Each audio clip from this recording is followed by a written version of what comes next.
धर्म सत्कर्म खाली नहीं जाता। एक राजा ने अपने नगर में सूचना करा दी कि मरने के बाद कब्र में क्या होता है, कोई हमें बताए। इतने में मंत्री जी ने कहा, जो मर गया वो कैसे बताएगा? जो मर गया वो कैसे बताएगा? अभी एक कोई व्यक्ति ने रामायण को कुछ कुछ कह दिया, फाड़ दिया, जला दिया, जो भी करा। फिर बाद में उन्होंने कहा तुलसीदास जी ने आखिर ये सब क्यों लिखा? तो हम उनसे कहेंगे जहां तुलसीदास जी है वहां जाके पूछिए। जब थे तब तुम नहीं थे।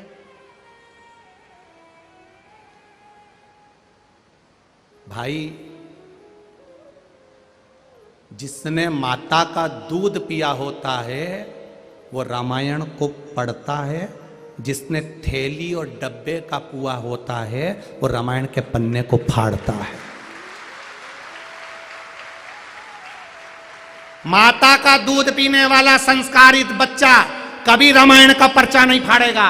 आज भी हमारे सनातन धर्म का रिवाज है, दीपावली पर रद्दी बेचते हैं, कवाड़ा बेचते हैं, पर सालों की रखी हुई रामायण को कोई किलो के भाव में नहीं बेचता। यह हमारा सनातन धर्म है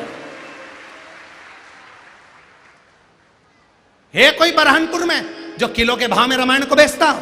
रद्दी बेच देंगे, कवाड़ा बेच देंगे, अपने बच्चों की किताबें बेच देंगे, पर सालों से रखी हुई कपड़े में बंधी हुई उस रामायण को हमारे यहां आज भी कबाड़े में किलो के भाव में नहीं बेचा जाता, क्योंकि उसमें मेरा राम बसता है, उसमें हनुमान बसता है, उसमें शिव बसता है। ये हमारे संस्कार हैं। अगर माता का दूध पिए होते तो उस रामायण में राम नजर आते, पर उनको राम नहीं दिखे, क्योंकि डब्बे और थैली का जो दूध पी लेते हैं उनको थोड़ा सा तो यही होता है देसी गाय का दूध और जर्सी का दूध, अंतर है दोनों। उसको समझिए, अपनी जिंदगी में उतारो।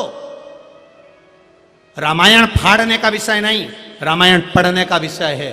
उसकी एक एक चौपाई हमारे जीवन को संवारने का विषय है, उसका एक एक शब्द हमारे जीवन को उतारने का विषय है, हमारे जीवन में उतारने का विषय। महाराज, क्यों भटके हम? ये मौका मिला। एक राजा ने कहा कब्र के अंदर मरने के बाद कब्र के अंदर क्या होता है, बताए कोई?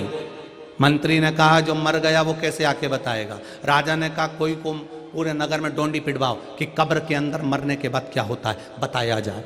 नगर में डोंडी पिटवाई, 1000 सोने की मुद्राएं दी जाएगी, जो कब्र के अंदर जाकर बताएगा कि मरने के बाद होता क्या है। किसी ने भी मरने को तैयार नहीं हुए, तब एक लालची व्यक्ति, लोभी व्यक्ति मरने को तैयार हो गया। उसने कहा मैं जाऊंगा कब्र के अंदर जिंदा, फिर आके बताऊंगा। लोगों ने कहा जब अंदर चले जाएगा मिट्टी जल जाएगी तो मरीज जाएगा, कहां से बताएगा? फिर कहां से बताएगा? उसने कहा नहीं नहीं मैं बताऊंगा। 1000 सोने की मुद्राएं। खुश हो गया। उसने कहा पहले 500 सोने की मुद्रा मुझे पहले दी जाए, फिर बाद में 500 देना। राजा ने कहा दे दो 500 मुद्रा। 500 मुद्रा दे दी। मुद्रा लेकर जा रहा था, एक भिखारी आ गया, भिक्षक मांगने वाला, भैया कुछ दे दो, भैया कुछ दे दो, भैया कुछ दे दो। अच्छे कपड़े दिख रहे थे, सोना दिख रहा था, 500 मुद्राएं दिख रही थी। भिखारी ने मांगा कुछ दे दो। इसको गुस्सा आ गया, कैसा मूर्ख है, पीछा पकड़ लिया, छोड़ता ही नहीं है। और इसने वहीं पर कचरा पड़ा था, पत्ता पत्ती सूखे कचरे को उठाकर उसके कटोरे में डाल दिया। ले जा। वो कचरा लेकर चला गया।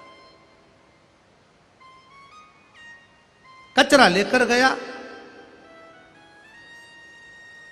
तीसरे दिन इसको ले गए, कब्र में सुलाया, मिट्टी डाल दी। ये अंदर से सोचने लगा श्वास रुक रही है, अब तो मरना ही है, अब बचा क्या है। 500 मुद्रा बेसी चली गई, अब लोभ ही तो था। इतनी देर में एक चींटी ने कब्र के अंदर सुरंग कर दी, उसमें से इसको श्वास मिलने लगा, खुश हो गया, 500 मुद्रा मिल जाएगी, बच जाऊंगा। 8 घंटे बाद उसी चींटी के बिल में से सांप घुसने लगा अंदर। अब तो ये और मरा,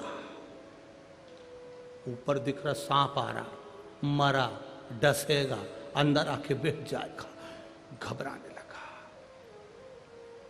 फिर क्या देखा इसने, सांप अंदर आ रहा है, थोड़ा सा कचरा सांप के आगे आ गया, वो आगे नहीं बढ़ने दे रहा, सांप फिर बढ़ा, कचरा अड़ रहा है, सांप फिर बढ़ा, कचरा अड़ रहा है।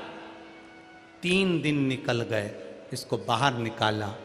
राजा ने पूछा, कब्र में जाने के बाद तुम्हें क्या पता चला?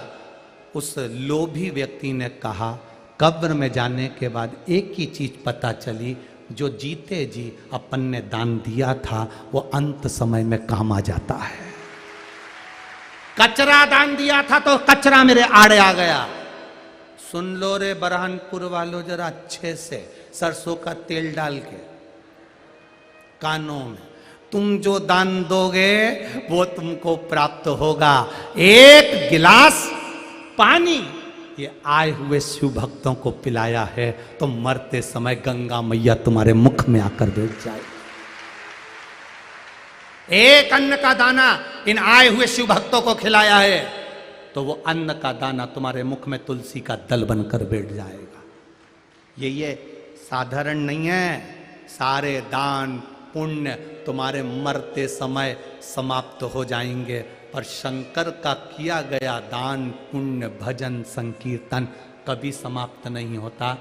शिव जैसे अमर हैं, शंकर के भक्त को खिलाया गया अन्न, शिव भक्त को पिलाया गया पानी, ये अमर हो जाता है, ये कभी समाप्त नहीं हो सकता, अटल है, ये रहेगा।